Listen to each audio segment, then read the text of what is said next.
ภรรยาของท่านนายกรัฐมนตรีแห่งราชอาณาจักรไทยและภรรยาของท่านนายกรัฐมนตรีแห่งสาธารณรัฐประชาธิปไตยปราศาสลาวได้เคลื่อนไหวเยี่ยมยามตำนักผ้าไหมลาวบูฮานอยู่นครหลวงเวียงจันทร์ในตอนเช้าของวันที่ 16 ตุลาคม 2025ท่านนางธนนนท์นิรามิตรภรรยาของท่านนายกรัฐมนตรีแห่งราชอาณาจักรไทยและท่านนางวันดาราศรีพันดอนภรรยาของท่านนายกรัฐมนตรีแห่งสาธารณรัฐประชาธิปไตยปราศาสลาวพร้อมด้วยคณะได้เยี่ยมยามตำหนักผ้าไหมลาวที่นครหลวงเวียงจันทร์โดยการต้อนรับจากท่านนางจันเทาปฐมวงศ์ประธานกิตติมศักดิ์ สมาคมหัตถกรรมลาวและคณะรับผิดชอบตำหนักผ้าไหมลาวบูฮานสำหรับตำหนักผ้าไหมลาวบูฮานแม่นได้สร้างตั้งขึ้นในปี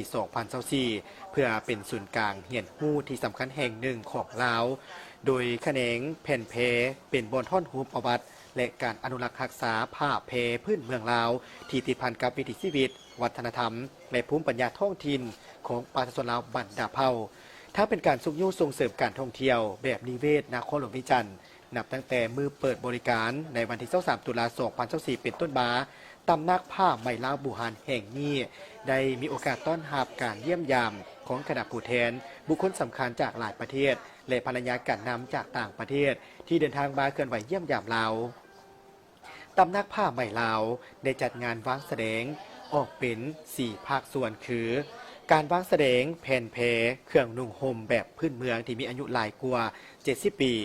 บางพื้นก็มีอายุบ่ต่ำกว่า 300 ปีรวมมี100 กว่าพื้นผ้าเพที่นำมาวางแสดงประกอบมีสุดแต่งกายที่เป็นตัวแทนของชนเผ่าแบ่งตามหมวดภาษาคือหมวดภาษาลาวไตมอญคาเขมรจีนติเบตและม่งอิวเมียนภาคส่วนที่2แม่นห้องวางแสดงและจำหน่ายผลิตภัณฑ์ศิลปะหัตถกรรมแบบประยุกต์ส่วนภาคส่วนที่3แม่นการสาธิตการผลิตตัวจริงภาคส่วนที่4แม่นผู้มาเยี่ยมชมงานการสายวิดีโอที่ให้ทางภรรยาการนำต่างๆได้ชมถึงวิถีชีวิตของแม่หญิงลาวโดยเฉพาะก็แม่นการตำหูกท่อใหม่